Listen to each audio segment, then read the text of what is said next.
क्या कर रहे थे बेटा लास्ट क्लास में? अपन क्या कहाँ पे थे? अपरेंट वेट की बात की थी, नॉर्मल फोर्सेस के बारे में बात कर ली थी। Thank you Rakesh, thank you. दुनिया में कोई भी सवाल आए तो पहले आप सोचिए कि सवाल में बेसिक फंडामेंटल न्यूटन्स लॉ ही लगा रहा है, पर क्या हो रहा है आराम से करिए। पहली बात, अपने किसी तरह के प्रेजुडिस को, किसी तरह के बोझ को अपने शरीर से, दिमाग से हटा दीजिए। देखिए कि क्या हो रहा है सवाल में, और उसकी एल्गोरिथम सोचिए कि क्या करना है। जिस आदमी को फिजिक्स का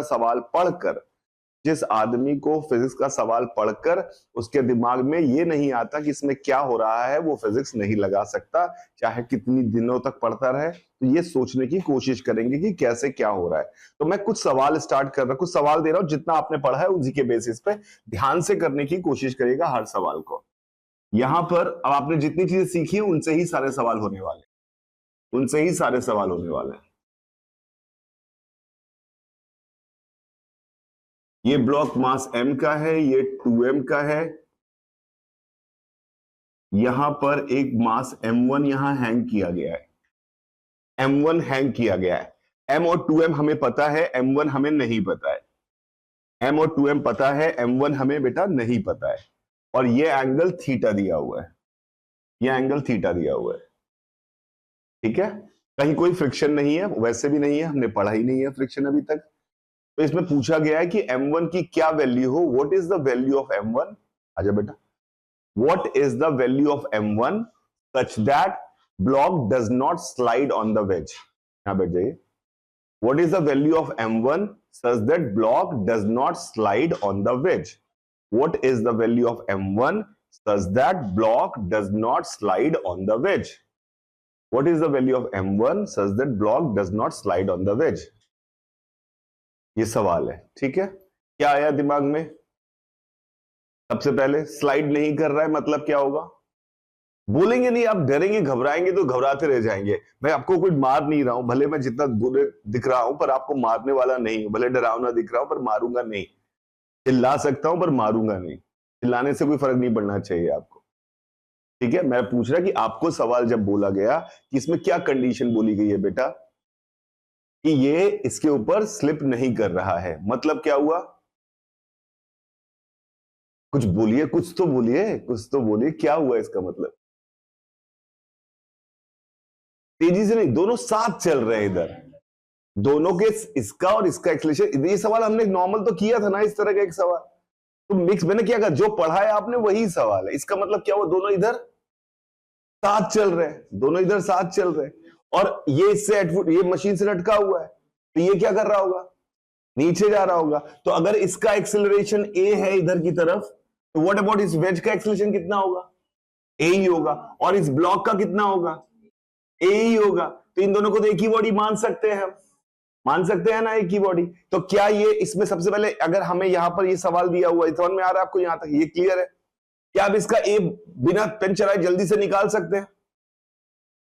ड्राइविंग फोर्स सीखा है ना आपने, अब आपको समझ, थोड़ा सा जब तक आप यूज नहीं करेंगे कैसे काम चलेगा? फिर तो धीरे धीरे करते रह जाएंगे। क्या आपको ये दिख रहा है कि इसमें पूरा सिस्टम, या कल बात हुई है ना हमारी, कि अगर या तो सिस्टम ऐसे चल रहा होगा या सिस्टम ऐसे चल रहा होगा। ऐसे चल रहा है इस केस में, कौन सा फोर्स है जो ड्राइव कर रहा है? m1g। और क्या चीज चल रही है? 3m नहीं, m1 और 3। अब गरीबों फिर भूल जाते हो, सब कुछ चल रहा है ना।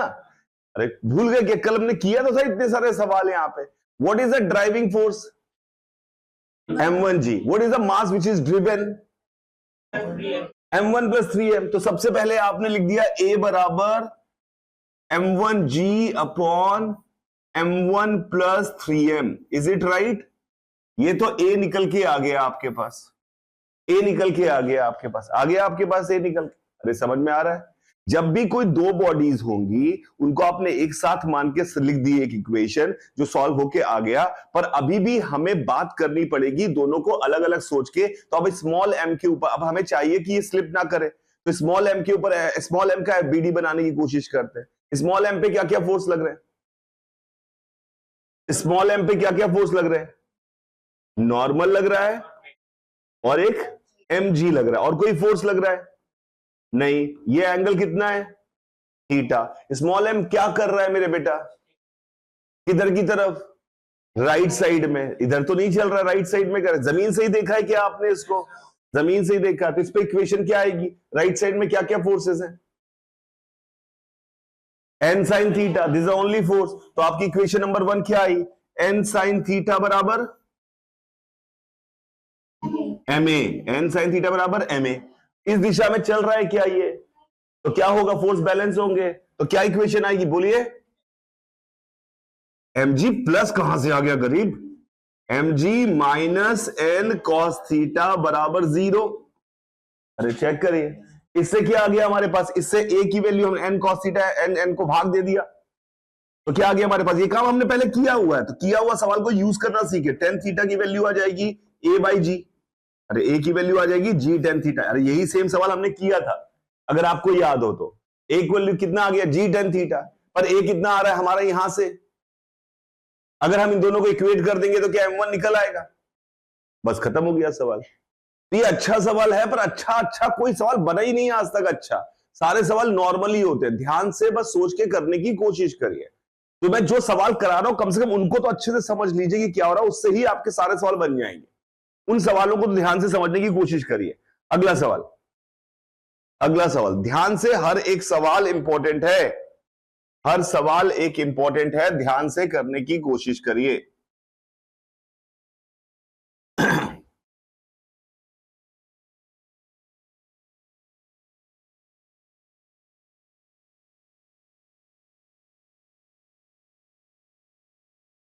एक रस्सी है, मास m, लेंथ l की, इस पे फोर्स F लगाया गया है, इस पे फोर्स F लगाया गया है।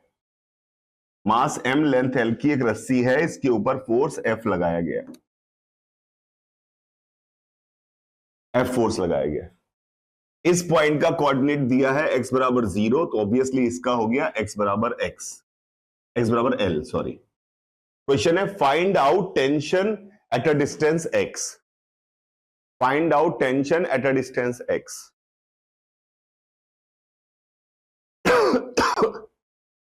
Find out tension at a distance x। x distance पे टेंशन निकाले।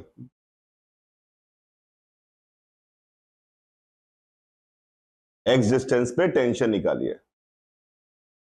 गुड इवनिंग दीदी बेटा, जल्दी से। x डिस्टेंस पे क्या पूछा गया? कहां का फोर्स पूछा गया है? बीच में कहीं? क्या कहा था मैंने? बीच में कभी फोर्स पूछा जाए तो एक्सटर्नल। न्यूटन्स लॉ हमेशा क्या बताता है? F बराबर एम में F क्या है? बाहरी फोर्स। तो किसी भी फोर्स को बाहरी कैसे बनाएंगे आप?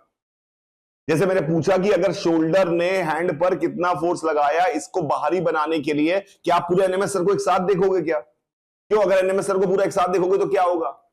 वो इंटरनल हो जाएगा। कैसे एक्सटर्नल बनेगा ये? या तो हैंड को देखो या बॉडी को देखो तो लग जाएगा हैंड के ऊपर ये बाहरी फोर्स है। क्या मेरी बात समझ? यहां की किस पे टेंशन पूछा गया? कहां टेंशन पूछा गया? यहां पर कहीं पूछा गया एट अ डिस्टेंस x, यहां पे पूछा गया है। हाँ, तो इसके एक तरफ को अलग और एक तरफ के एक पार्ट को अलग करो पहले। अरे चेक करिए, तो क्या ये पूरा का पूरा सिस्टम इधर की तरफ चल रहा होगा? अरे बताइए। तो इसका एक्सेलरेशन इधर की तरफ a मान लिया। अब आपको एक बात पक्की है कि हमें ये x पार्ट को अलग करना है, x पार्ट को अलग करना है, और इसके टेंशन को, यहां पे जो पुलिंग फोर्स है इसके टेंशन को t मान लिया। ये कितना पार्ट है लंबाई इसकी? x। इसको तो देखना ही देखना है, पक्का। अब आपके पास देखने के दो तरीके हैं, या तो आप इसको देखें और इधर वाले को अलग देखें। दो पार्ट हो गए हमारे पास। अरे दो इक्वेशन चाहिए होंगी। कितने अननोन है? एक a अननोन है और एक t अननोन है, तो दो इक्वेशन चाहिए होंगी। अब आपको दो इक्वेशन लिखनी है। अब आप सोचेंगे इसको तो देखना ही पड़ेगा क्योंकि सर ने कहा कि बाहरी बनाना पड़ेगा। दूसरी इक्वेशन लिखने के लिए पूरे को इकट्ठे भी देख सकते हो और राइट वाले को अलग से भी देख सकते हो, जो आपका चॉइस हो। इसके लिए क्या इक्वेशन आएगी बताइए? कितना मास है इसका? इसका मास कितना होगा? mx by L. अब यूनिटरी मेथड आता है, एल लेंथ का मास m है तो x लेंथ का मास कितना होगा? mx by L. तो क्या इक्वेशन है? इसका एक्सेलरेशन कितना है? सबका सेम ही है क्या एक्सेलरेशन? अब इस पूरी रॉड एक ही साथ चलेगी कि अलग अलग चलेगी? तो क्या आएगी इक्वेशन? इसके लिए क्या इक्वेशन आएगी? T बराबर क्या आएगी बोलिए? मास बोलिए इसका कितना है? mx by L into A. This is the first equation, you got it. Is it right? Now what you have to find out? Another equation. Another equation कैसे लिखेंगे, किस पे लिख सकते हैं? आपकी मर्जी है, पूरे में भी लिख सकते हैं। अरे दो इक्वेशन चाहिए ही होंगी दो अननोन सॉल्व करने के लिए। आप चाहे तो पूरे को इकट्ठे देख सकते हैं, या फिर आप आधे इस वाले पार्ट को अलग देख सकते हैं। किसको देखें? पूरे को देख लें तो क्या इक्वेशन है? कौन सा फोर्स है बाहरी पूरे में? F. What is the mass? M. तो what is the equation? F equal to ma। यहां से क्या निकल आएगा? A। और यहां A डाल देंगे तो क्या निकल आएगा? T। खत्म सवाल। क्लियर है क्या मेरी बात? बिल्कुल सही।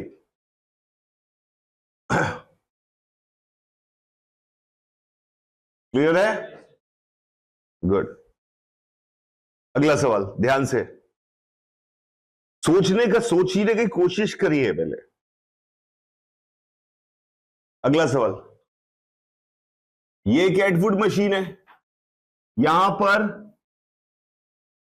m मास है, यहां पर एक रॉड है जिसका मास 2m है और लेंथ l है, लेंथ l है। इस पॉइंट को हम x इक्वल टू 0 कह रहे हैं। यह है सिस्टम बना हुआ, ऐसे बना हुआ है, ध्यान से करिएगा। x इक्वल टू x पे टेंशन चाहिए, x इक्वल टू x पे टेंशन चाहिए। स्टेप 1 क्या होता है वैसे? सबसे पहले एक्सेलरेशंस। इतना पता है कि बीच का फोर्स कभी कोई पूछेगा तो हमें उसके एक तरफ का एफबीडी बनाना पड़ेगा। ये क्लियर है यहां तक बात? Good. x equal to x पे टेंशन चाहिए।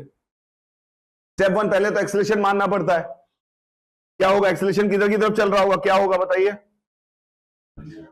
ये नीचे जा रहा होगा और ये ऊपर। सिंपल एटवुड मशीन है तो ये अगर A से नीचे जा रहा होगा तो ये A से ऊपर जा रहा होगा।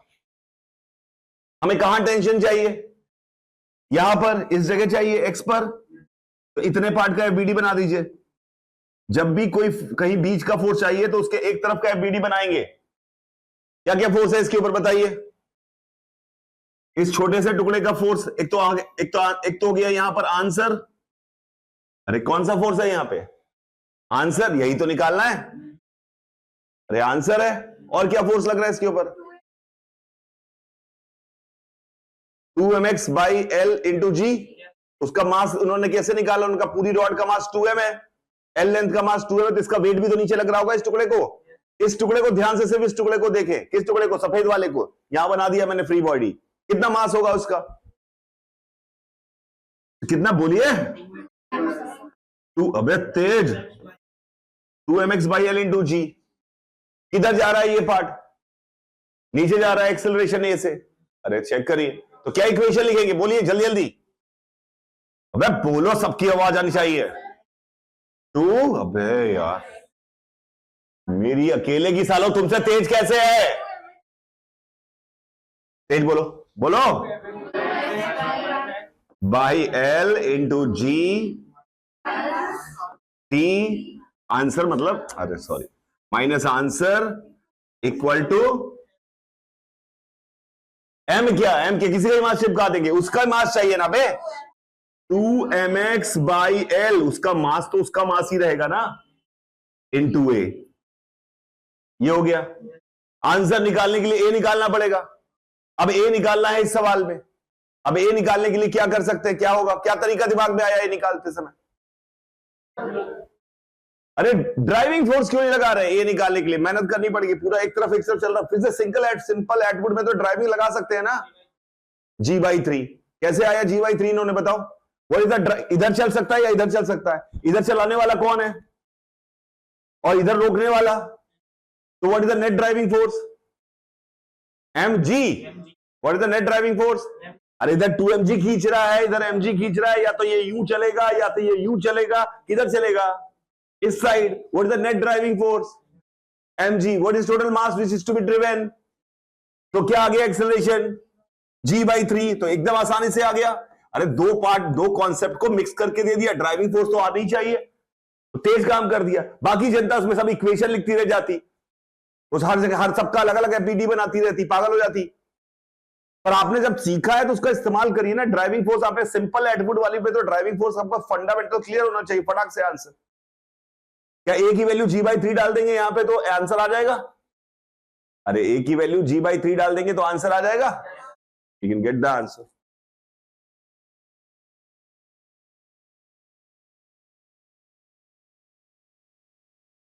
कितना आ रहा है आंसर?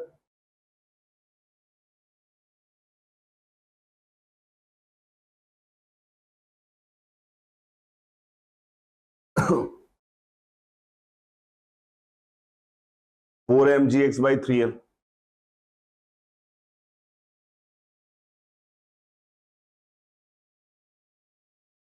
आ गया आंसर?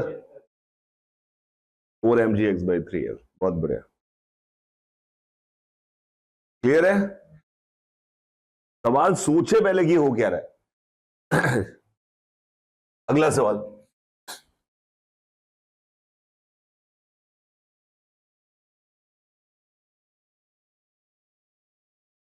आंसर नहीं चाहिए इसमें, सिर्फ इक्वेशंस बनानी है।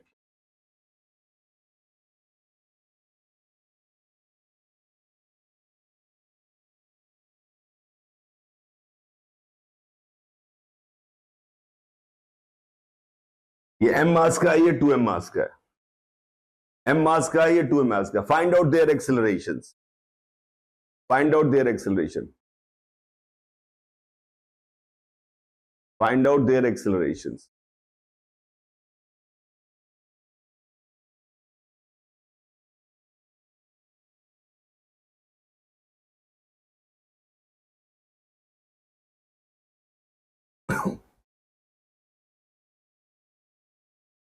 स्टेप 1 क्या होगा? स्टेप 1 क्या होगा? एक्सेलरेशन एज्यूम करने। बताइए किधर किसका? 2m किधर चल सकता है? लेफ्ट या राइट ही चलेगा। और दिख रहा है कि इसके अगर दबाव भी इधर रहा है, टेंशन भी इधर है, तो इधर ही चलेगा। राइट भी मान लेंगे तो चल जाएगा, मुझे कोई फर्क नहीं पड़ता। मैथ्स कहती है तुम्हें कोई फर्क नहीं पड़ता, माइनस आना होगा माइनस आ जाएगा, तुम मान के चलो पहले। तो इधर की तरफ हमने इसका एक्सेलरेशन मान लिया a1। Is it right? कहां से माना आपने? ग्राउंड से देखा क्या? गुड। अब किसका? दूसरे का भी पहला स्टेप तो एक्सेलरेशन मानना ही है। अब किसका मान देखेंगे एक्सेलरेशन? वेज का, ब्लॉक का। ब्लॉक का कहां से देखना आसान पड़ रहा है आपको? वेज से। क्यों? वेज पे बैठ के हमें लग रहा है कि ऊपर नीचे ही करोगे और क्या कर लोगे। अरे वेज पे बैठ गया तो मेरे लिए तो वेज रुक गया, तो हमारे लिए वेज पे बैठ के क्या दिखेगा? वेज पे बैठ रखा हुआ ब्लॉक वेज के लॉन्ग ही तो चल सकता है। तो क्या करेंगे? इसका एक्सटेंशन क्या लिखेंगे? इधर की तरफ नीचे मान लू क्या? आपने कहा सर ऊपर जाएगा। अरे जाएगा तो आ जाएगा, मैं पहले से भगवान हूं क्या कि मुझे पता है किधर जाएगा? भाई इतना पता है कि नीचे ऊपर ही चलेगा। अरे सर में आ रहा है, तो हो सकता है ऊपर जा रहा हूं नीचे जा रहा हूं, मुझे कुछ भी नहीं पता, तो मैंने इधर की तरफ मान लिया a2। हमें राइट? लेकिन यहां पे ये किसके रिस्पेक्ट में है? क्यों लिखता हूं मैं ये? क्यों लिखता हूं? ताकि जब उसका एफबीडी बनाऊंगा तो सूडो फोर्स दिखाऊंगा। पक्का? बताइए। ये हो गया आपके पास एक्सेलरेशंस a1 a2। लूडो का सवाल है, आसान सवाल है वैसे तो, लेकिन मतलब लंबी इक्वेशंस है, सॉल्व नहीं करने की जरूरत है। पक्का? a1 a2 मान लिया। अरे सही है, पक्का।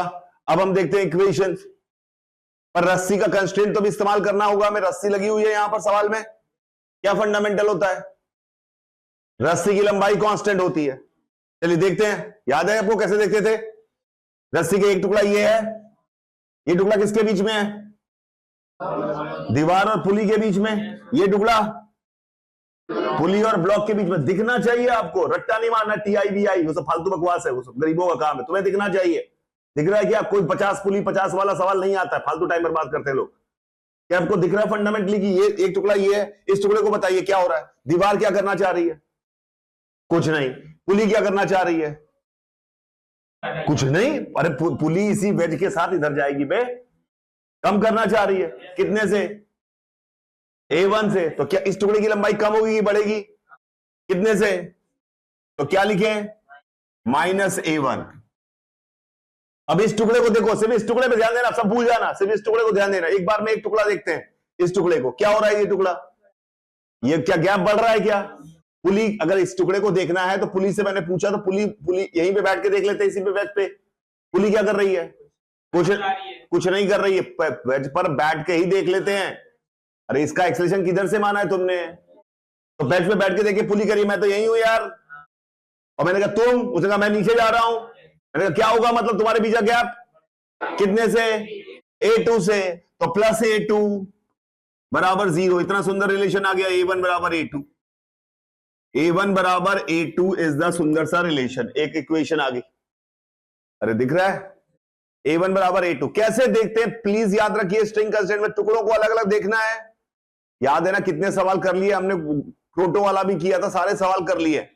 पर कम से कम आपको यकीन होना चाहिए कि हाँ मैं कर ले जाऊंगा। अब आती है एफबीडी की बनाने, एफबीडी बनाए, इक्वेशन लिखे।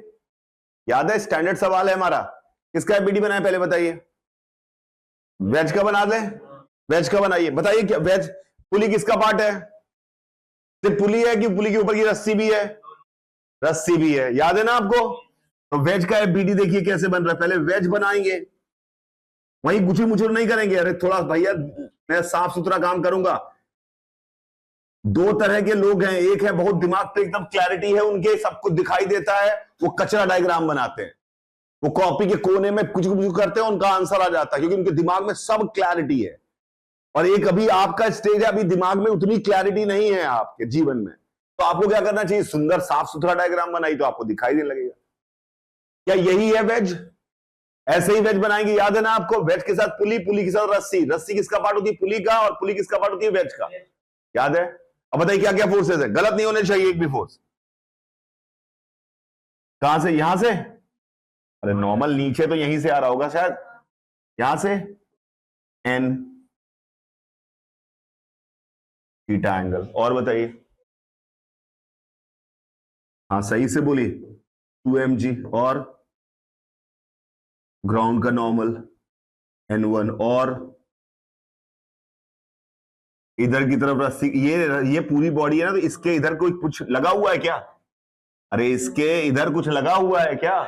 क्या कर रहा होगा वो? कि इसके इधर कुछ लगा हुआ है क्या?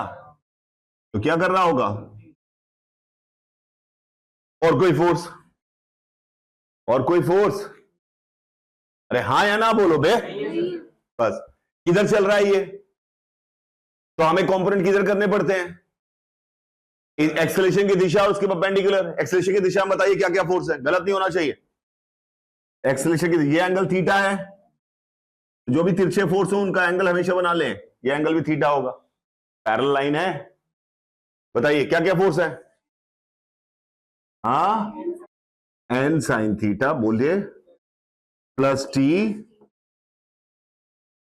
बोलिए, माइनस टी कॉस थीटा। बोलेंगे नहीं बेटा तो आप कभी सोच नहीं पाएंगे। क्यों बच्चों को रटाया जाता है कि बोलो गिनती सुनाओ? क्योंकि दिमाग जब आप बोलते हैं तो दिमाग में बैठेगी चीजें, अगर आप सिर्फ सुनते रहेंगे तो बैठेगी नहीं।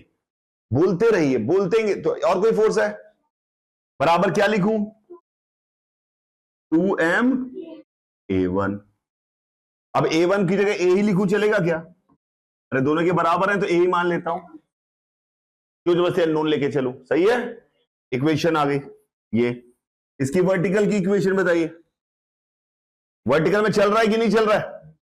बताइए क्या क्या फोर्स है? 2mg प्लस, प्लस माइनस भी बोलिएगा, n cos theta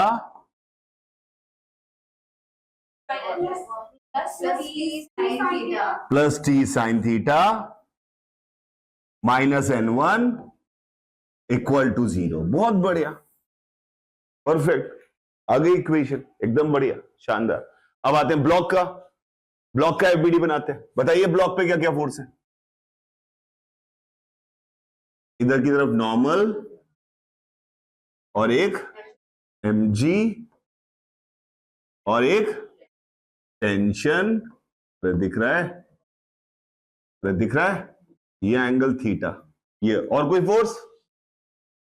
pseudo force. क्यों सूडो फोर्स? वेज से देख रहे हो तो सूडो फोर्स भी लगेगा। कितना होता है सूडो फोर्स? भूल गया मैं। मास ऑफ ऑब्जेक्ट कितना है?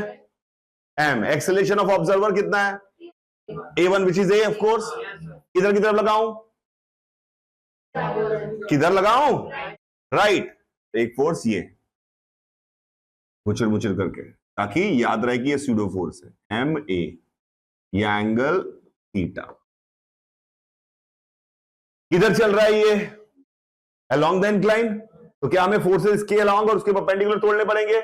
इसके अलोंग बताइए क्या क्या फोर्सेस है, बताइए जल्दी से। इस लाइन के अलोंग नीचे जा रहा है ना, तो नीचे के फोर्स बड़े होंगे। तो नीचे के फोर्स पहले बताइए, पहले नीचे के फोर्स बड़े होंगे। एम ए कॉस थीटा, बोलिए, बोलते रहिए जल्दी जल्दी। Plus M G sine theta, very good, minus T equal to M A, बहुत बढ़िया। इसके परपेंडिकुलर दिशा में फोर्स बैलेंस है, बताइए, बोलिए बोलिए बोलिए, मैं क्लर्क की तरह लिखूंगा सिर्फ। एन, बोलिए बोलिए, plus M A sine theta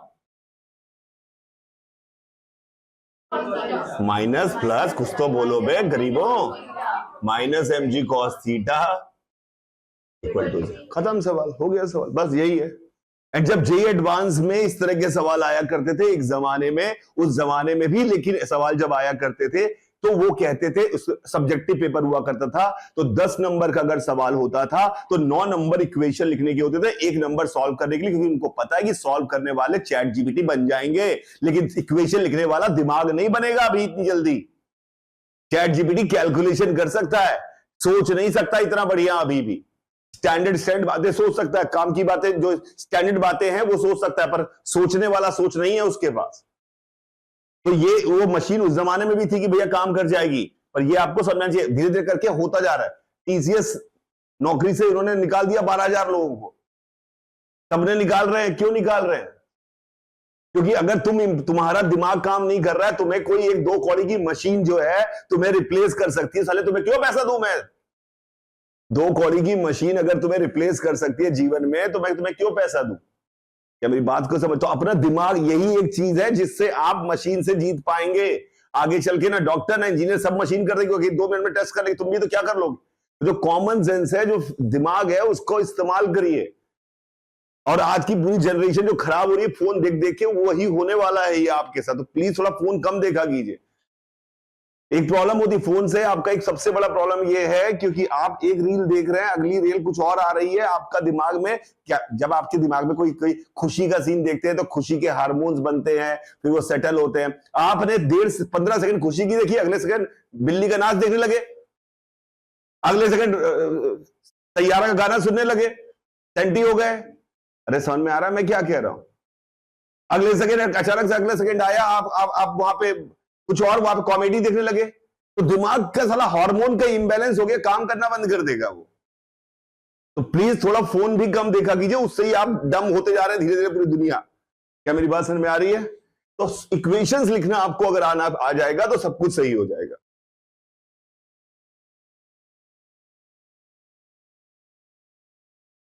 इसने बोला कि राकेश ने कि आपने कहा था कि कंस्ट्रेंट रिलेशन वेलोसिटी का होता है, आपने सीधे एक्सेलरेशन का क्यों लिख दिया? क्योंकि मुझे यहां पे दिख रहा था कोई एक्सेलरेशन का जो रिलेशन आ रहा था, मुझे दिख रहा था पहले से ही कि वो v1 बराबर v2 आ रहा है, तो डिफरेंशिएट करके a1 बराबर a2 आ जाएगा।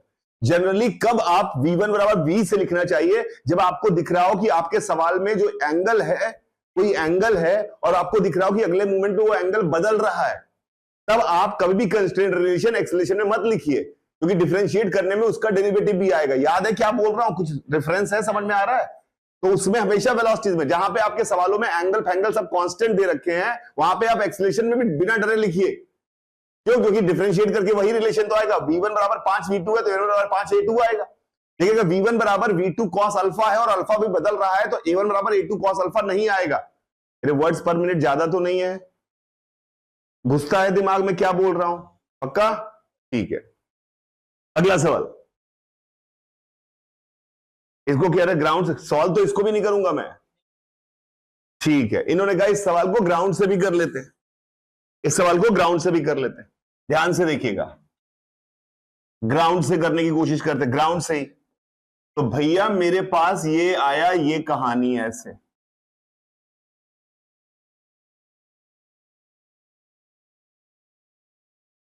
ये एंगल थीटा है, इसके एक्सेलरेशन को मैंने माना इधर की तरफ a1, चलेगा? अब आया हमें ब्लॉक के एक्सेलरेशन को मानना है ग्राउंड से, ब्लॉक के एक्सेलरेशन को मानना है हमें ग्राउंड से। एक बात मुझे पक्का है कि ब्लॉक जो है वो इधर उतर रहा है, साथ में वेज भी चल रहा है, तो मुझे समझ में नहीं आ रहा कि ब्लॉक किधर जा रहा है, क्योंकि सिर्फ इस दिशा में तो नहीं चल रहा है, कुछ तो हो रहा है। तो अब तरीका आपके पास ये है, अगर आपको रिलेटिव मोशन आता होगा तो आप इसके एक्सेलरेशन को मानेंगे इधर की तरफ A2 और इधर की तरफ A1। अगर आपको लग रहा है मुझे वो भी नहीं आता, तो फंडामेंटल देखो, दो चीजें, या तो आपने चीजें समझी हो, थोड़े इंप्रूव हुए हो, तो आप थोड़ा तेज काम करेंगे। अगर आपने इंप्रूव नहीं किया हुआ, आपने कहा मुझे सिर्फ एक काम की बात बताओ, मैंने कहा काम की बात है बराबर है, मैं आप घर जाओ सर मास्टर जी, बाकी मैं देख लूंगा, इतनी औकात हो तो आप तब भी सवाल कर सकते हैं, इतनी औकात वाले भी सवाल कर सकते हैं, ऐसा नहीं कि वो कर नहीं सकते, पर उनके लिए मेहनत ज्यादा पड़ेगी भाई। कहीं ना कहीं या तो सीख रहे क्लासेस, एक ही न्यूटन लॉ मेरा वही पहले दिन ही खत्म हो जाता है, बराबर है मैं, सवाल करो। पर उसमें क्या करना पड़ता है, हर सवाल में पूरा का पूरा एनालिसिस करना पड़ता, हर चीज देखनी पड़ती। तो आप चाहते कैसे, मैं कैसे करूं? आप ग्राउंड से कह रहे हैं तो मैं आप चाहते क्या? मैं एकदम ही कुछ भी क्लास अटेंड नहीं की है कि कुछ रिलेटिव आता है, मैं रिलेटिव पूरा आता है मान के चले कि नहीं भी, मैं चाहता हूं कि ना मानिए आप तो एकदम लेमैन की तरह करिए। आपको कुछ भी नहीं आता, आपको कुछ भी नहीं आता, ना रिलेटिव आता ना फिलेटिव आता, कुछ भी नहीं आता। तो मैंने कहा सर मुझे पता नहीं चल रहा ये किधर चलेगा। जब किसी का पता नहीं है किधर चलेगा, तो मुझे ना पता है किधर चल रहा है, तो मैं उसका एक्सेलरेशन क्या मानूंगा? कोई बोले कि एक पार्टिकल है किधर चल रहा है मुझे पता नहीं है, तो उसका एक्सेलरेशन किस दिशा में मानना चाहिए? हम कहेंगे जनरल दोनों तरफ होगा थोड़ा थोड़ा, मुझे क्या पता किधर की तरफ है? मैंने कहा एक पार्टिकल है, ये कुर्सी इधर चलेगी, किधर की तरफ चलेगी ये पता नहीं है, तो इसकी वेलोसिटी आप क्या मानोगे? इधर v1 तो नहीं मान लोगे, या इधर तो नहीं मानोगे, आपको क्या पता? आपका कहीं ऐसे चल रही होगी रैंडम, तो दो अननोन होंगे। क्या दो अननोन होंगे? एक्स और वाई दोनों अलग अलग होंगे। तो मैंने क्या कहा, मैंने कहा भैया मेरे को कुछ भी नहीं आता था, तो मैंने कहा इसका एक्सेलरेशन इधर की तरफ हो गया ax, इधर की तरफ हो गया ay। ये अटेम्प्ट मत करिएगा, क्योंकि इसमें क्या है, इसमें पूरी इस सवाल में आपने कुछ सीखा हुआ नहीं है, तो इस सवाल में बहुत मेहनत पड़ेगी। पर मैं चाहता हूं एक बार देख लें आप वो मेहनत, ताकि आपको समझ में आए कि सीखना जरूरी है। ax और ay क्लियर है? पक्का? a1 ax ay क्लियर है सबको? ग्राउंड से हमने बनाया, अब हमने एफबीडीज बनाए। ये इसका एफबीडी दिख रहा है क्या?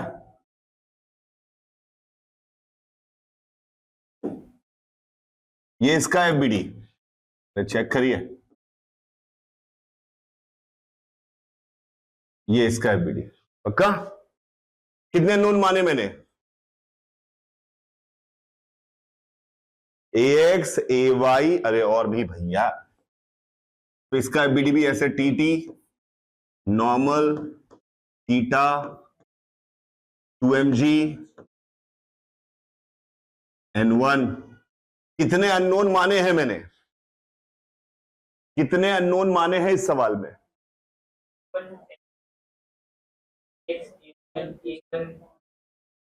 देखो गिन ही नहीं पा रहे हो, अननोन ही नहीं गिन पा रहे हो, सालों शकल मेरी देख रहे हो, अननोन नहीं दिख पा रहे हो, सब क्या क्या नहीं। सवाल में क्या दिया था? m दिया था और 2m दिया था और ग्रेविटी पता है, n1 नहीं पता है, n नहीं पता है, t नहीं पता है, a1 नहीं पता है, ax नहीं पता है, ay नहीं पता है, 6 अननोन है। तो अगर मैं 6 इक्वेशन लिख पाऊंगा तभी सवाल सॉल्व होगा, नहीं तो सवाल सॉल्व होगा इतना सॉल्व में आता है आपको। तो 6 इक्वेशन लिखने की कोशिश करते हैं। सबसे पहले अब थोड़ा 33 काम करेंगे इसके ऊपर, इसके ऊपर इक्वेशन लिखते हैं। किस पे? इसकी इक्वेशन तो वही वाली आएंगी, इसको तो पहले ही अर्थ से देख रहे थे। अरे समझ में आ रहा है? तो क्या इक्वेशन आएगी? जल्दी जल्दी बोलिए, फिर से बोल दीजिए। बहुत स्लो आदमी हो यार तुम लोग, गरीब। हाँ बोलो। 2mg plus n cos theta minus n1 plus t sin theta equal to 0। Equation number 1। अब इसकी हॉरिजॉन्टल में बताइए। अरे फिर से तुम लोग तभी तो कर पाओ। हाँ बोलो जल्दी। t plus n cos theta n sin theta minus, कसम से मारूंगा सालो आवाज नहीं आई तो, माइनस t cos थीटा और बराबर 2n a1। अरे यार कैसे अनपढ़ों के साथ आ गया हूं मैं। जी भी कोई बोल रहा है, ए भी कोई बोल रहा है, इधर की तरफ a1 माना है, भूल जाते हो क्या? मैं अपने 5 साल के बच्चों को पढ़ाने की कभी कोशिश करता, सर दर्द हो जाता है, क्योंकि वो साला भूल जाता है बार बार। फिर मैं तुम्हारे पास आता हूं तो मुझे उससे प्यार हो जाता है कि साला ठीक लड़का है यार, वो तो दिमाग है उसके। बार बार बोलता हूं उसको कि बोलो बोलो, फिर भूल जाता है प्रॉपर नाउन किसे कहते हैं। फिर मैं आता हूं तुम्हारे पास, फिर मुझे लगता है नहीं, इतना भी खराब बच्चा पैदा नहीं किया मैंने। बोलो, ढंग से बोलो करो जब पूछ रहा हूं इक्वेशन लिखने के लिए इसको। अब इसमें देखिए, इसका एक्सलेशन एक्स और वाई में माना है हमने, तो इसके एक्स और वाई में ही फोर्स तोड़ने चाहिए। तोड़ लेंगे। वो लिखा एफबीडी दिख रहा है, बताइए। एक्स में, एक्स में इधर एक्सलेशन माना है ना बे? हाँ, मैं कूद जाऊं जाके कहीं। क्या क्या है इस दिशा में फोर्स? अबे टी को सीधा किया, जब एक्स इधर माना है तो इधर का फोर्स बड़ा होगा ना। N sine theta minus T cos theta is equal to M A X. ये हो गई equation number 3। Equation number 3 equation. अब इसकी इस दिशा में एम जी माइनस, बहुत बढ़िया, minus T sine theta M A Y. Perfect. ये हो गई इक्वेशन नंबर 4। तो हमने ये 4 इक्वेशन लिख दी, ठीक है बेटा। अब हमें 2 इक्वेशन और लिखनी पड़ेगी। अब 2 इक्वेशन हमें ये सोचनी है कंस्ट्रेंट की। स्ट्रिंग की लंबाई कांस्टेंट रहनी है, स्ट्रिंग की लंबाई कांस्टेंट रहनी है, और ये ब्लॉक को वेज के ऊपर रहना है। स्ट्रिंग की लंबाई कांस्टेंट और ब्लॉक को वेज के ऊपर रहना है। अरे दिख रहा है क्या? Very good. चलिए देखते हैं, देखते हैं। सबसे पहले कौन सी लिखूं? स्ट्रिंग की लंबाई कांस्टेंट लेनी है, तो देखते सारे पॉइंट मान लिए। इस पॉइंट का एक्सेलरेशन 0 है, तो बताइए पुली का A1 है। अब सब कुछ ग्राउंड से देख रहे हैं तो चढ़े उड़ेंगे नहीं कहीं पे। और इसका एक्सेलरेशन इधर की तरफ AX, अरे इधर की तरफ AX और इधर की तरफ AY है। ये एंगल थीटा है। चलिए पहले इस रस्सी को देखते हैं क्या हो रहा है इस रस्सी का। इसका एक पॉइंट किससे बंधा हुआ है और एक पॉइंट, तो क्या कर रहा है बॉल? पुली क्या कर रही है? कम कर रही है। कितने से? तो क्या लिखे? -A1। बहुत बढ़िया, -A1। अब आते हैं इसके लिए, इस रस्सी का। इसमें क्या रस्सी के अलॉन्ग वाली वेलोसिटी लेनी पड़ती है? इस बताइए पुली क्या करना चाह रही है? कम करना चाह रही है। अरे पुली इधर जा रही है, ग्राउंड से देख रहे हैं हम। पुली का ये एंगल थीटा है। पुली क्या, अरे इनको गैप को देखो, सिर्फ ये पॉइंट और इसके अलावा मछली की आंख के अलावा कुछ नहीं दिखना चाहिए। पुली बढ़ाना चाह रही है, +A1 cos थीटा। ठीक है, इनसे पूछा ये क्या करना चाह रहे हैं? कितने से बढ़ाना चाह रहा है? AX cos थीटा से, बस AY sin थीटा से भी। तो +AX cos theta +AY sin to is equal to 0। Clear है? जब 2 पॉइंट देख रहे हैं तो सब गायब हो जाना चाहिए, सिर्फ 2 पॉइंट। इनके बीच का गैप कितने से बढ़ रहा है? अरे ठीक है, ये हो गई कितनी, कौन सी नंबर इक्वेशन? 5। छठी वेज का। वेज के लिए कहानी हमें याद रखनी है कि along the common normal they have must have same velocity. अरे याद है? तो क्या ये है इनका कॉमन नॉर्मल? अरे ये है इनका कॉमन नॉर्मल। बताइए वेज का एक्सेलरेशन कॉमन नॉर्मल के अलोंग, वेज ये है, इस बड़े वाले का नाम वेज है। वेज का ये है कॉमन नॉर्मल। कॉमन नॉर्मल के अलोंग दोनों के एक्सेलरेशन बराबर होने चाहिए। वेज का एक्सेलरेशन कॉमन नॉर्मल के अलोंग कितना आएगा? वेज का बे AX कहां से आ गया? वेज A1 है, ये एंगल ही नहीं दिख रहा होगा, मौत आ गई होगी इस एंगल में। ये एंगल थीटा है। अब वो मैं ही बता दूंगा कि ये एंगल क्या है, तो तुम लोग हो किस लिए पैदा किए हुए हो? ये एंगल थीटा है क्या? गलत लिखा है मैंने? ये है। मैं सालों पागल कर दूंगा तुम सबको यहां पे खड़े खड़े। 2 लाइनों के बीच का एंगल उनके परपेंडिकुलर के बराबर होता है। साला बता बता के मर जाओ, लेकिन तुम वहीं ढाक के 3 पार। ये एंगल थीटा है, गलत लिखा है, ये थीटा नहीं है, 90 - थीटा है। तुम्हें फर्क ही नहीं पड़ रहा साला, मैं गलत लिखो सही लिखो, तुम्हें क्या, तुम तो बैठने यहां पे नाच देखने आए हो। थीटा सही लिखा है? सही है पक्का? ठीक है। क्या है इसका? इसका एक्सेलरेशन इधर की तरफ। पंखा बंद करो सालो, एसी चल रहा है क्या? पंखा, एसी बंद कर, पीछे से पंखा बंद करो, बस ध्यान दो इस पे से, कोई आवाज नहीं फालतू की, ना गर्मी लगे झेलो। मुझे लग रही क्योंकि सालो तुम्हें हवा आ रही है, मैं देख रहा था, मैं क्यों वेस्ट हूं अपना एनर्जी, तुम्हारे को मिल रही है हवा, मेरे को नहीं। यहां बताओ कितना? A1 sin थीटा, इसका एक्सेलरेशन आ गया A1 sin theta. What about this? इसका, इसके अलोंग इसी तरफ दोनों के बराबर होने चाहिए, मतलब इसी तरफ दोनों के बराबर होने चाहिए। इसका बताइए क्या है? ए वाई, दिख रहा है कि ये एंगल थीटा है, A Y cos theta, that's it. A X, तो उसका एक्सेलरेशन कितना है इसके अलोंग? पूरा बोलो एक बार में। A Y cos theta minus A X sine theta is the acceleration. तो दोनों बराबर होनी चाहिए, तो बराबर A Y cos theta minus A X sine theta. हो गई 6 इक्वेशन, 6 अननोन। क्लियर है मेरी बात? अबे किसी के पिताजी सवाल नहीं बना सकते जो तुमसे सॉल्व ना हो। अगर तुमने सोच लिया कि मैं कभी गलत नहीं करूं, मैं अपने फंडामेंटल्स पे भरोसा रखता हूं।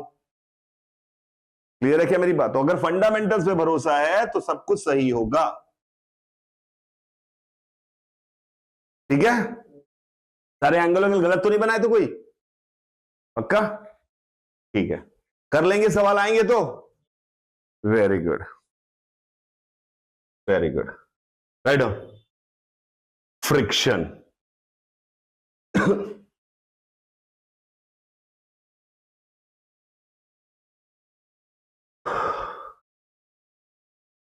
Friction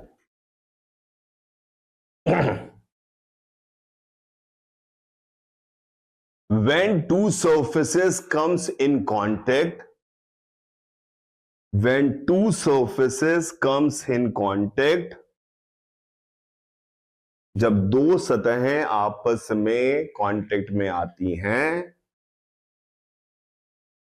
with non zero normal force,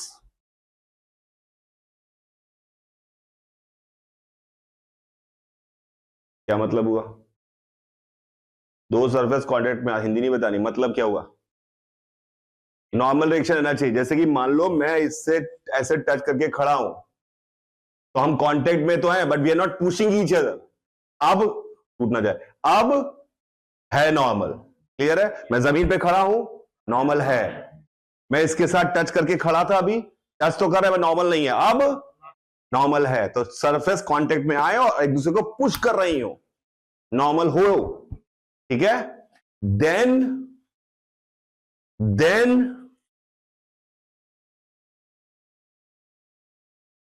a weak bond is established, a weak bond is established between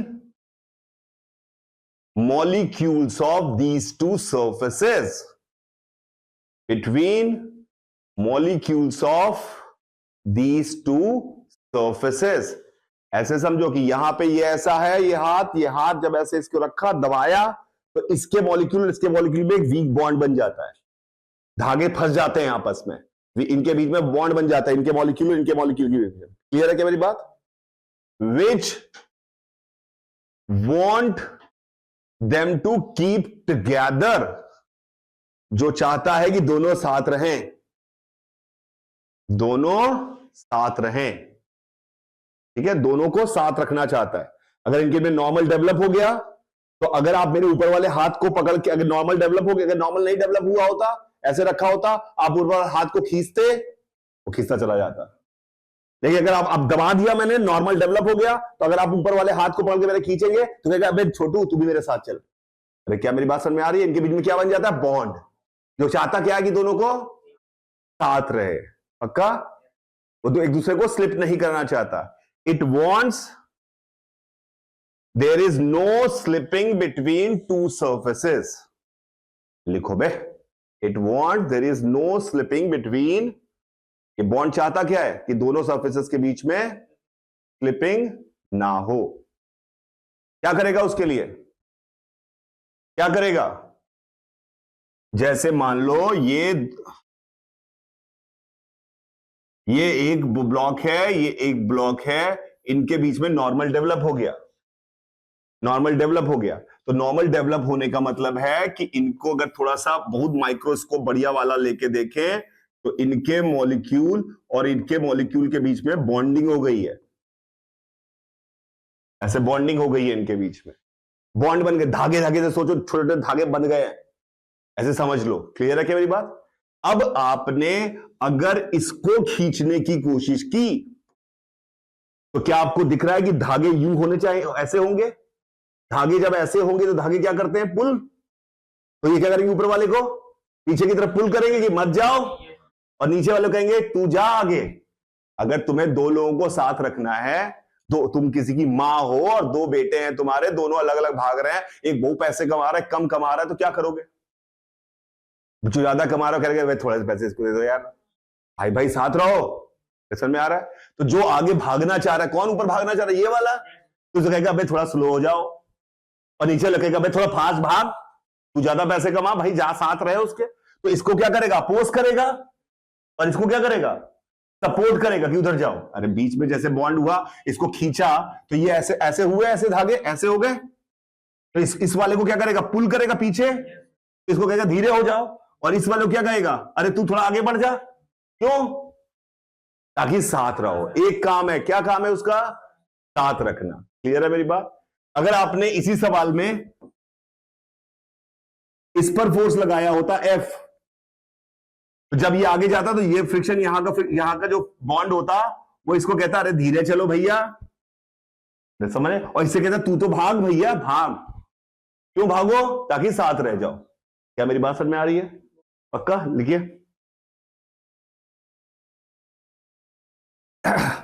तो whenever some external agent try them to separate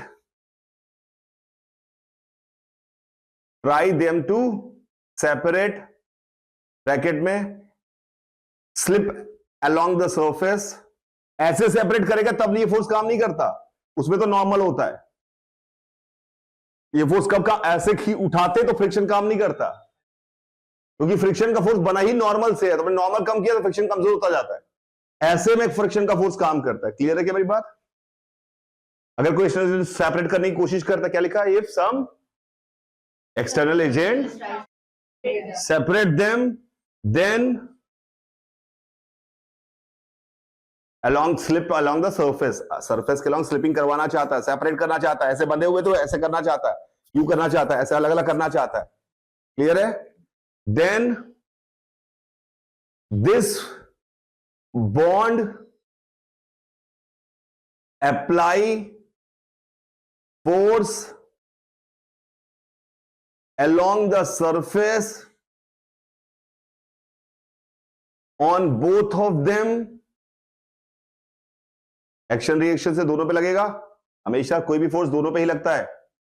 both of them to make sure they don't slip, to make sure they don't slip. This is called friction force, this is called friction force. इस force का नाम है friction. क्या चाहता है friction? दोनों साथ में रहें। गलती से भी कभी यह मत सोचना फ्रिक्शन गंदा है। फ्रिक्शन से अच्छा फोर्स को फ्रिक्शन, क्योंकि कॉमन भाषा में लोग कहते हैं अरे इनकी दोस्ती में फ्रिक्शन आ गया, मतलब इनकी दोस्ती खट्टी हो गई, मतलब दोस्ती में दरारें पड़ गई। फ्रिक्शन को लोग हमेशा गंदा सोचते हैं, फील आता है फ्रिक्शन, एनर्जी लॉस। फ्रिक्शन ऐसा नहीं है, फ्रिक्शन घर की मां है, दोनों को चाहती है साथ रहें दोनों लोग। उसके लिए कमजोर का साथ देगी, मजबूर को भले भले बड़े भाई को लग रहा हो कि मेरी मां मेरे खिलाफ चल रही है, पर उसकी मां खिलाफ नहीं, उसकी मां क्या चाहती है, सिर्फ दोनों साथ रहें। ठीक है, क्या चाहता है फ्रिक्शन? रोकना चाहता है किसी को? नहीं। इसको मन में तुम इसके फैमिली के आदमी होते, इसकी बीवी होते, तो कहती है अरे तो मम्मी बहुत परेशान करती है, हम लोग के पैसे लूट रही हैं। अरे सर में आ रहा है मेरी बात? हमारे पैसे ले रही हैं, भाई भैया को दे रही हैं, अरे समथिंग लाइक दिस, सर में आ रहा है। और मम्मी का काम ये नहीं था, मम्मी का काम ये नहीं था कि, पर इसको इसके घर वालों से बात करोगे तो कहेगी फ्रिक्शन बहुत, मम्मी बहुत खराब औरत है। अरे सर में आ रहा है मेरी बात? क्योंकि वो निगेटिव काम कर रही है। पर इसके घर वालों से बात करोगे मम्मी भगवान का मूर्ति है, अरे सर में आ रहा है मेरी बात? तो अल्टीमेटली मम्मी का ऑब्जेक्टिव बहुत क्लियर है कि भैया मेरा परिवार, मेरे बच्चे साथ रहें जीवन भर, वो लड़े वड़े नहीं, उसके लिए जो करना पड़ेगा करेंगे। क्लियर है मेरी बात? क्या लिखा हमने, क्या लिखा हमने? This force is called friction. ठीक है, क्या काम करता है फ्रिक्शन? फिर से लिखो, क्योंकि ये तुम्हारे दिमाग में बैठेगा नहीं जब तक मैं 10 बार लिखोगे नहीं। लिखो फिर से। फ्रिक्शन हमेशा दोनों ब्लॉक्स को साथ रखना चाहता है, हमेशा दोनों ब्लॉक को साथ रखना चाहता है। ठीक है, वे क्लियर है? हमेशा दोनों ब्लॉक को साथ रखना चाहता है। उसके लिए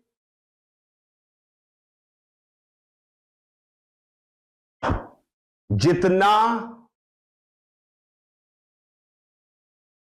और जिधर जरूरत हो, जितना और जिधर जरूरत हो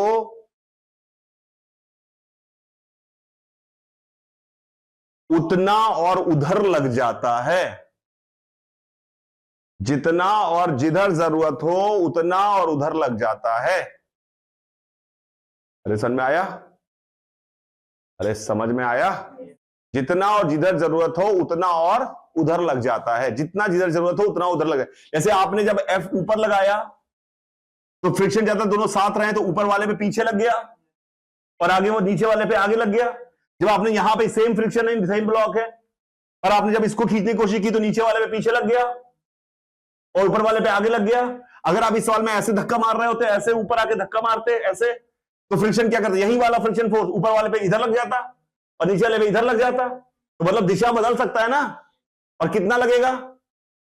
जितना और जिधर जरूरत हो। किस लिए जरूरत, किस बात की है? दोनों को साथ रहे।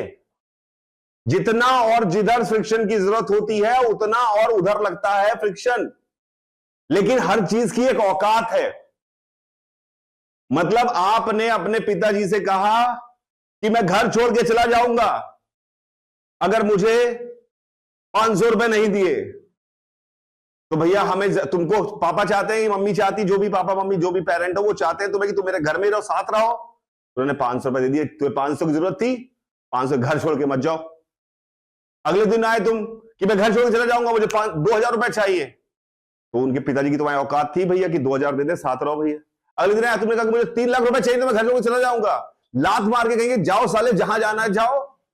एक औकात है ना तुम्हारे लेवल की भैया, कितने तक दे सकते हैं। तो फ्रिक्शन की भी एक औकात है। क्या बोला मैंने? जितना और जिधर लग सकता है, पर पर पर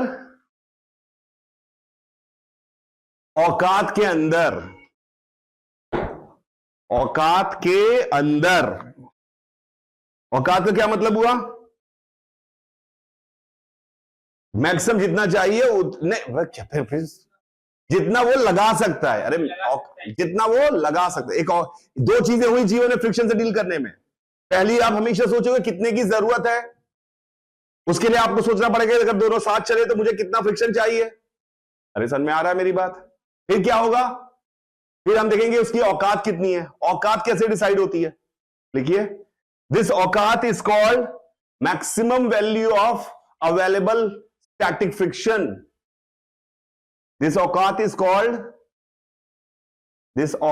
called maximum value of available static friction.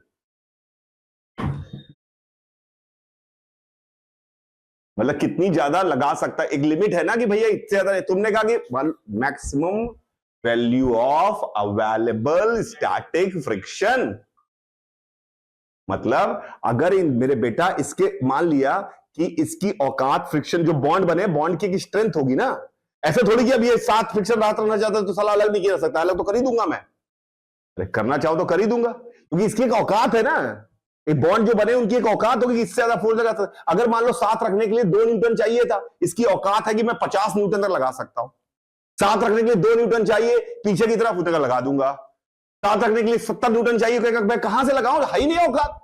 तुमने कहा पापा 3 लाख रुपए चाहिए, पापा ने कहा 3 लाख है ही नहीं, कहां मरो जाके साले जानना है। तुमने 5,000 कहा तो पापा कह रहे भैया नहीं, मेरा लाल, मेरा बेटा, मेरे घर में रहो, साथ रहो, 5,000 पकड़ा दिए। लेकिन तुमने 3 लाख बोल दिए, थोड़ी पकड़ाएंगे। अरे क्लियर है क्या मेरी बात? तो एक हर चीज की एक मैक्सिमम औकात है, क्लियर? तो इसकी मैक्सिमम औकात, दिस औकात is proportional to normal reaction. This औकात is proportional to normal reaction.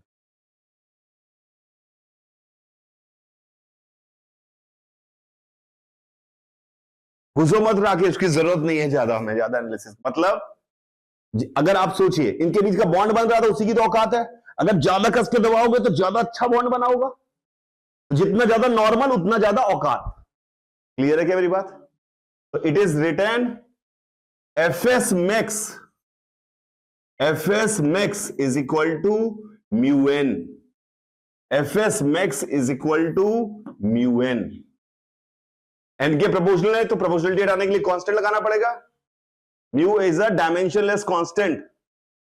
It is called coefficient of friction. Material की प्रॉपर्टी है सरफेस की। It is called coefficient of friction. Surface की प्रॉपर्टी है। चमका? ये क्या लिखा है मैंने, ये किस चीज की वैल्यू है? क्या इतना फ्रिक्शन लगता है, ये बोल रहा हूं क्या मैं? ये तो है पापा के पास बैंक में कितने पैसे पड़े हुए हैं, ये वो नहीं है जितने बेटे को दिए गए हैं। ये वो फ्रिक्शन नहीं है जितना लगा है। ये कौन सा फ्रिक्शन है? जो अवेलेबल है। पक्का? अरे क्लियर है? Fs max. तो दुनिया में जब भी कभी कोई सवाल आएगा तो हमें हमेशा सोचना पड़ेगा कितने की जरूरत है। लिखो, फिर से लिखो। Friction is an intelligent force. Friction is an intelligent force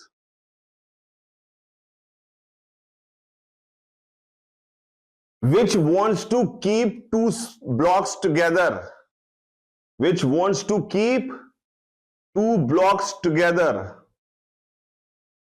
which wants to keep two blocks together, but it has a maximum limit. It has a maximum limit. If to keep them together, if to keep them together, if to keep them together, requirement of friction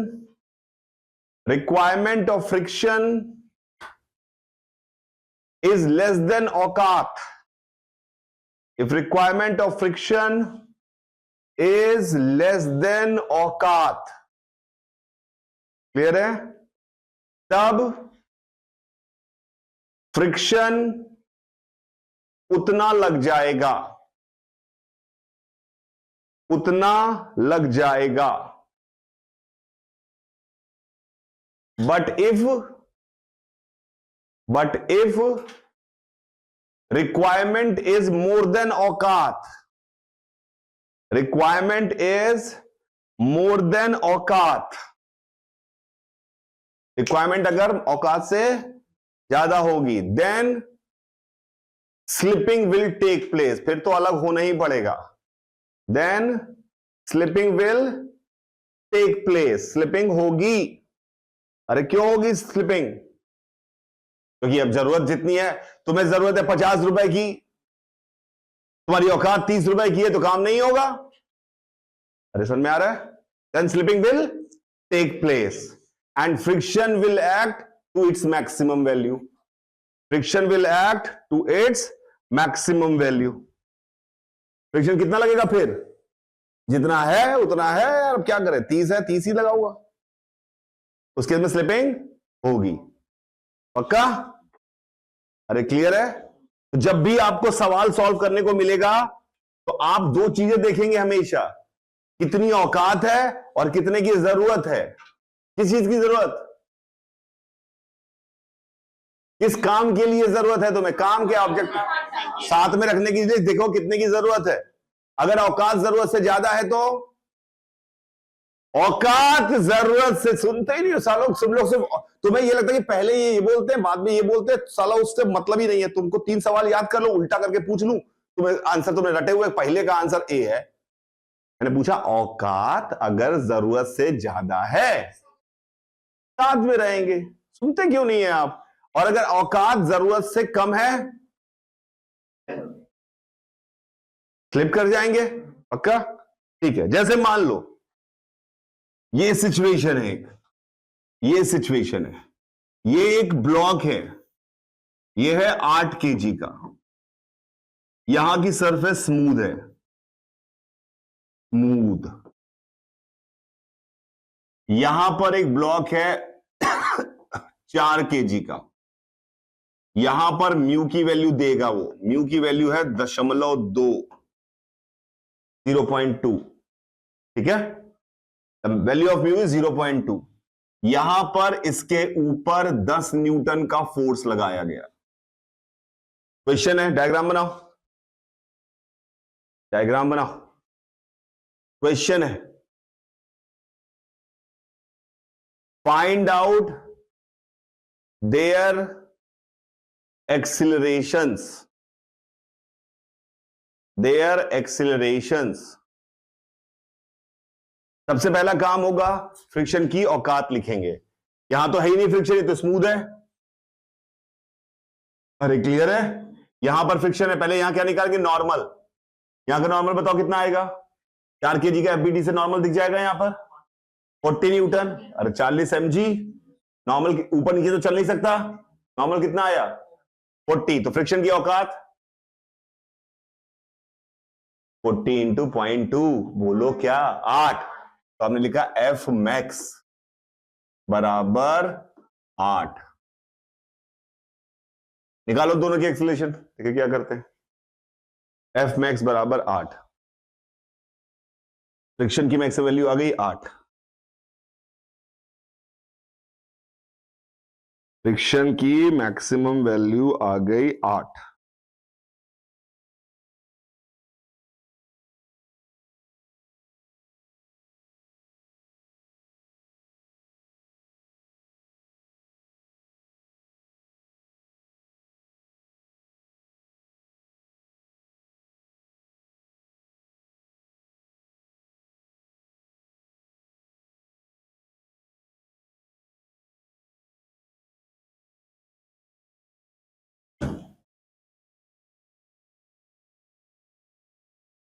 आया acceleration कितना, 0.5, किसका, 4 kg का, नीचे वाले का 1। निकालो जा, भाग के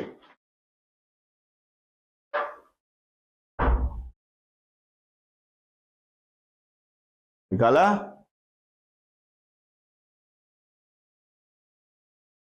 निकाला,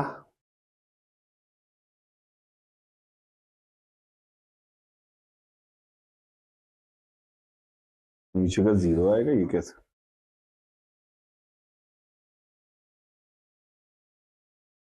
आया कितना,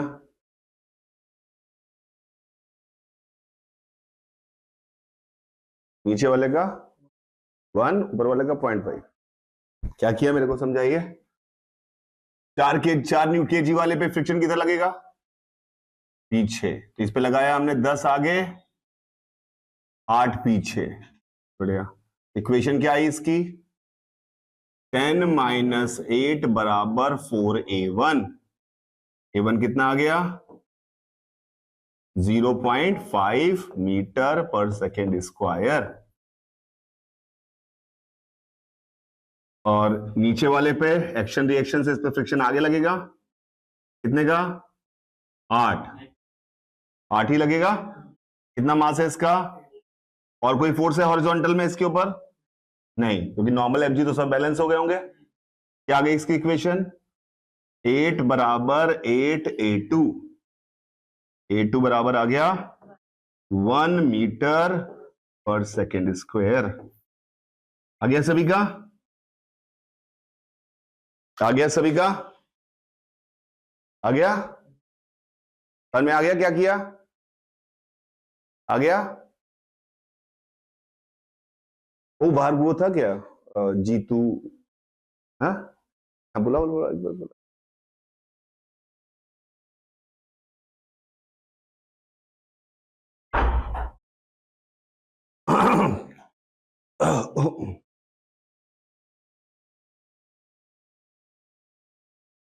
ओ एक डंडा ला देना है प्लीज।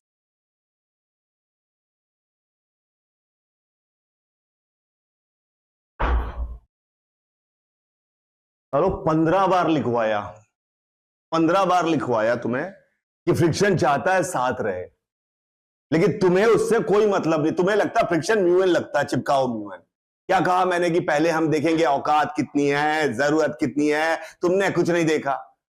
तुम सोचो, मान लो अगर ये सिचुएशन तुम अपनी लाइफ में एज्यूम करो, तुम अपनी फैमिली के साथ गए हो घूमने, जंगल के रास्ते से गुजर रहे थे, अचानक से गाड़ी खराब हो गई, सामने एक हवेली थी। आप उस हवेली में चले गए कि भैया आसरा, वहां पे एक बूढ़ा रामू काका है। गेट खोला, उन्होंने कहा आइए आइए, बहुत सालों बाद यहाँ कोई आए। आप और आपका परिवार वहां पे अंदर पहुंच गए।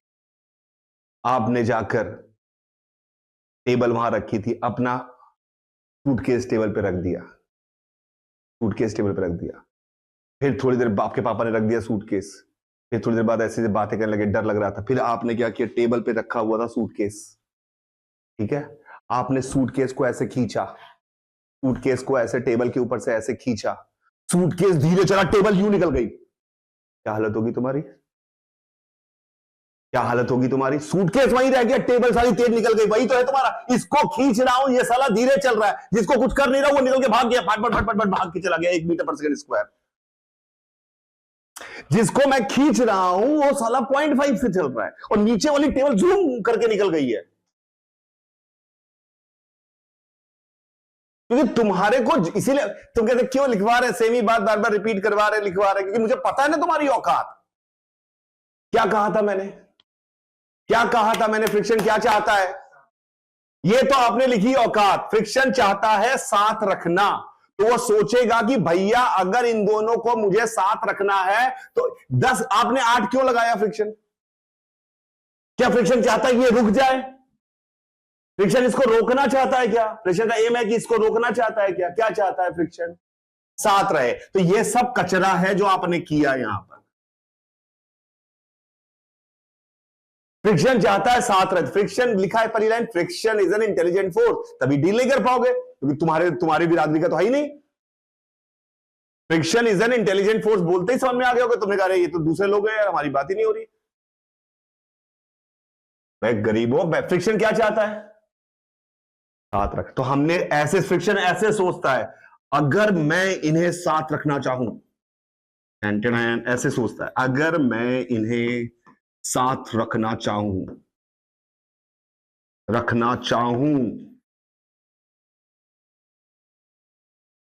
चाहूं में कौन सी ऊ की मात्रा आती है? चाहूं तो कितना लगूं, ये सोचा उसने। पता नहीं मैं गलत लिख रहा हूं सही लिख रहा हूं, कितना लगूं, ठीक है। ये फ्रिक्शन ने सोचा कि यार इनको साथ रखना है, यार मेरा काम है कि इनको साथ रखना, मेरा काम। मम्मी है ये नहीं कि रोक देंगी, बड़े भाई को सालों कहेंगे तुम कमाओ मत। अरे समझ में आया? ये दोनों को साथ रखना चाहते हैं। तो उसने कहा देखता हूं मुझे कितना चाहिए। उसने कहा देखती हूं मैं। मम्मी ने पूछा देखते हैं कितना साथ रखने के लिए क्या चाहिए। तो लेट, मम्मी ने कहा लेट, कैलकुलेट किया मम्मी ने कि दोनों साथ रहे, उसके लिए मुझे कितना लगना पड़ेगा, यही तो सोचना पड़ेगा पहले। Let they move together, let they move together, ये मम्मी ने लेट किया, लेट किया, उसके लिए उसने सोचा मुझे कितना लगना पड़ेगा, तो उसने कहा मुझे क्या पता कितना लगना पड़ेगा, लेट से लेट एफ इज रिक्वायर्ड, अरे F is required, F is required, पक्का किस चीज के लिए रिक्वायरमेंट है ये, साथ में रखने के लिए, साथ में रखने का मतलब दोनों का एक्सलेशन सेम होना, अरे सही है। तो स्टेप 1 एक्स जो करते आए हैं, एक्सलेशन मानेंगे ए, ऊपर वाले पे क्या क्या फोर्स है, आगे पीछे कितना एफ, अरे लेट एफ इज रिक्वायर्ड, कितना एफ, तो क्या इक्वेशन लिखेंगे ऊपर वाले के लिए, 10 माइनस एफ बराबर 4a, नीचे वाले के लिए एफ बराबर 8a, अरे चेक करिए, उससे फिर हमने एफ निकाला। ये क्या कर रहा हूं, ये क्या, अभी सवाल सॉल्व नहीं कर रहा हूं मैं, अभी क्या सोच रहा हूं, साथ रखने के लिए कितने की जरूरत है, दिमाग लगा रहा है फ्रिक्शन बैठे बैठे लगने से पहले, भैया जरूरत कितने की है पता तो करूं तभी तो लगूंगा जाके, अरे समझ में आ रहा है, सॉल्व करा, एफ निकालिए, 15 मिनट नहीं है मेरे पास, एफ निकालिए, अरे ऐसे ही कह रहा था, कोई बात नहीं, एफ निकालिए,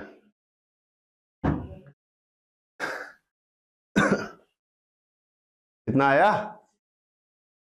तो बूढ़ा भाग नहीं कर पाते हो गरीबों सालों, जिंदगी में क्या करोगे, 10 माइनस एफ बराबर पूरे, एफ सॉल्व करो,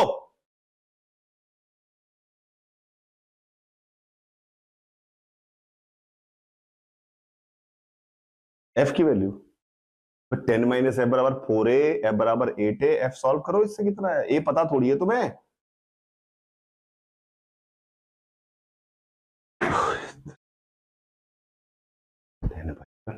एफ कितना आया,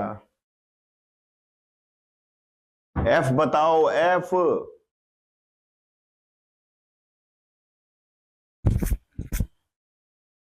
कितना आया, अबे गरीबो, ए की जगह एफ बाई 8 डाल दो ऊपर पहली इक्वेशन में, सॉल्व करके बताओ कितना है एफ, 20/3, नहीं हो रहा है, 20/3, ये क्या आया एफ की वैल्यू 20/3, क्या ये क्या निकाला फ्रिक्शन ने मेहनत करके, क्या निकाला है, वर्ड में बोलो क्या निकाला है, यानी फ्रिक्शन ने अपने मन में सोचा कि उसने कैलकुलेट किया, क्या माना उसने पहले, क्या माना उसने पहले कि माना दोनों साथ चल रहे हैं, उसने कहा अगर मैं चाहती हूं कि दोनों साथ चले तो मुझे 20/3 यानी 6.67 न्यूटन लगना पड़ेगा, तब दोनों साथ चलेंगे, क्या 6.67 न्यूटन उसकी औकात के अंदर है, क्या 6.67 न्यूटन उसकी औकात के अंदर है, तो फ्रिक्शन 6.67 न्यूटन लगेगा और दोनों साथ चलेंगे, तो आंसर होगा both will move together and friction is 6.67, ये क्या निकाला आपने पहले,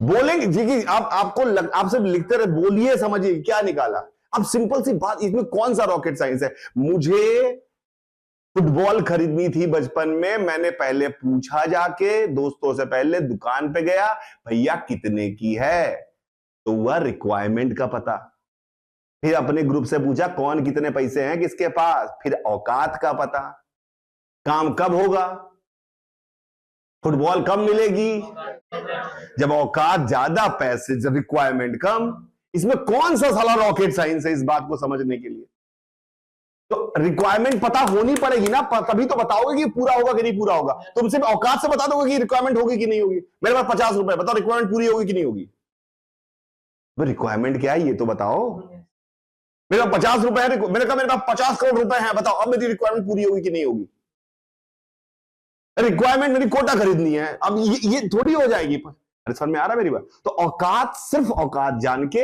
ये नहीं पता चल सकता कि काम होगा कि नहीं होगा, आपको दो चीजें जाननी पड़ेंगी, क्या दो चीजें, रिक्वायरमेंट क्या है, औकात कितनी है, तो औकात हम सबसे पहले लिखना, औकात लिखना आसान काम है, औकात लिखना आसान काम है, क्लियर है क्या मेरी बात, म्यू इनटू एन, रिक्वायरमेंट के लिए दिमाग लगाना पड़ा, रिक्वायरमेंट के लिए दिमाग लगाना पड़ा। क्या दिमाग लगाया कि रिक्वायरमेंट किस चीज की होती है? साथ रखने के लिए। तो फ्रिक्शन ऐसे ही सोचेगा, तुम होते फ्रिक्शन तो कहते कि कितना, मैंने कहा जरूरत कितनी है, कैसे पता लगाते? तुम सोचते अगर दोनों साथ चले मुझे कितना लगना पड़ेगा, उसके लिए कैलकुलेशन करते, और तुम्हें निकाली कैलकुलेशन करके कि मुझे 6.67 न्यूटन की जरूरत है। तो कितने की जरूरत है? तो इसका क्या मैं क्या मेरी जरूरतें मेरी औकात के अंदर हैं? तो इसका मतलब क्या हुआ? साथ चलेंगे, साथ चलेंगे, फ्रिक्शन कितना लगेगा?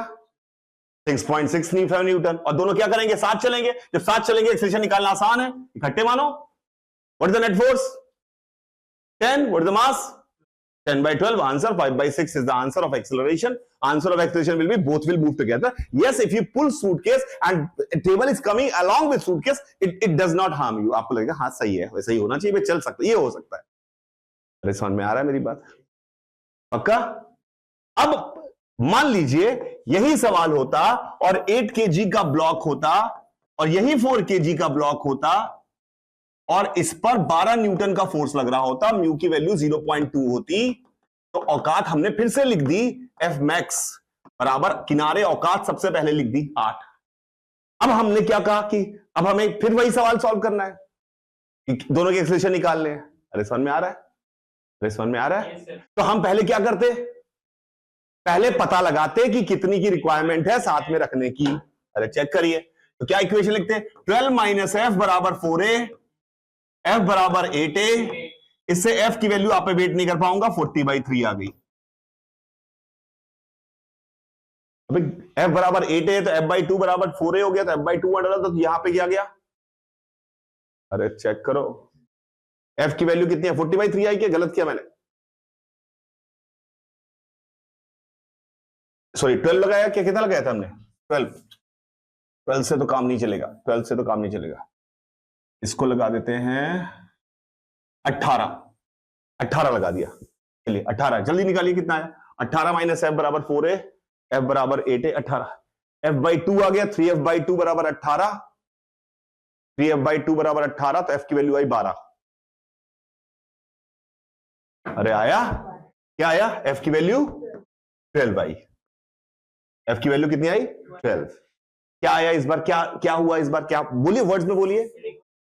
उन दोनों को साथ में रखने के लिए 12 न्यूटन के फ्रिक्शन की रिक्वायरमेंट है। अब मैं मम्मी के पास गया, औकात बताइए। उन्होंने कहा हमारी औकात है भैया 8 न्यूटन।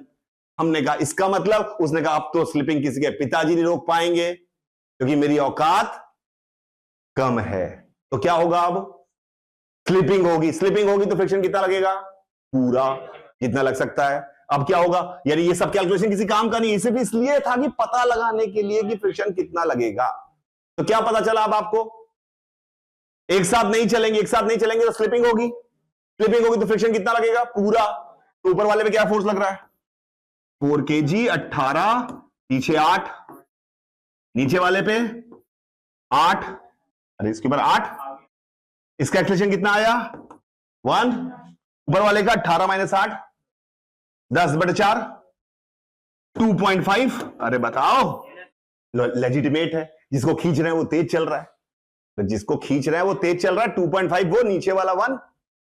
अरे फिजिक्स के आंसर अगर गलत आते हैं, अगर इतना भी दिमाग हो आपके, तो वो कभी भी हमेशा ऐसे आंसर आएंगे अगर आपने गलत किया है कि वो एकदम गलत बात बता रहे होंगे जो आपको फील ही नहीं आएगी कि क्या अजीब बात कर रहा है। तो यहां पे अपने आप सही आंसर आ रहा है। यहां पे फ्रिक्शन पूरा 8 लगाया।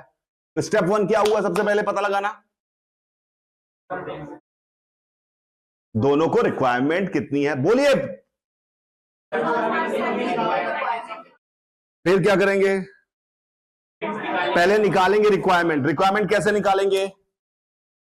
रिक्वायरमेंट ऐसे निकालेंगे कि माना दोनों साथ में है, फिर हम एक्सेलरेशन दोनों के बराबर मानेंगे, फिर हम बीच में एफ लगाएंगे और कैलकुलेट करेंगे एफ की कितनी रिक्वायरमेंट है। फिर हम देखेंगे मेरी औकात कितनी है। अगर हमारी औकात अंदर है रिक्वायरमेंट तो हम कहेंगे मस्त उतना ही लगेगा, उतने काम चल जाएगा, दोनों साथ चलेंगे। अगर रिक्वायरमेंट ज्यादा हो गई तो पूरा लगेगा और स्लिपिंग होगी। खत्म हो गया। ये है 2 ब्लॉक, जो सबसे मुश्किल पार्ट होता है। फर्स्ट 1 ब्लॉक तो वैसे ही आसान है। 1 ब्लॉक जैसे आप करते हो वैसे काम चल जाएगा, क्योंकि घटिया तरीके से भी काम चलेगा, क्योंकि वहां पर एक ही ब्लॉक है तो उसमें साथ रखना रुकना होता ही नहीं, रोकना ही होता है सिर्फ। समझ में आ रहा है मेरी बात? पक्का? That's it for today. Bye रहेगा सभी को. Enjoy your life. If you find it enjoyable, otherwise make it, because the most important thing in life is खुश रहना. Bye bye bye bye bye bye.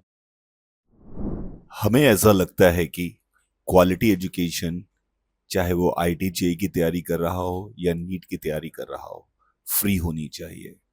इस बात का फर्क नहीं पड़ना चाहिए कि वो कहाँ रहते हैं, क्या उनकी फाइनेंशियल बैकग्राउंड है. इसीलिए हम अपने पूरी टीम की मेहनत, जो हमने सालों साल एक्सपीरियंस से और आज की डेट में भी मेहनत करके बनाया है, वो सब हम फ्री यूट्यूब पे डालना चाह रहे हैं. पर आप समझते हैं कि चीज़ों को डेवलप करने के लिए हमें फंड्स की रिक्वायरमेंट होती है. मैंने अपने सारी पूंजी को खर्च कर दिया है. अब मुझे आपके सपोर्ट की ज़रूरत है. अगर आप कर सकें तो, अगर संभव हो, फाइनेंशियली आप पे लोड ना आए, तो हम चाहते हैं कि हमारा इस मिशन, जो हम best possible education for free सारे बच्चों को देना चाहते हैं, उसमें हमें सपोर्ट करें. इफ यू फाइंड इट वर्दी, please scan this QR code and contribute whatever you can.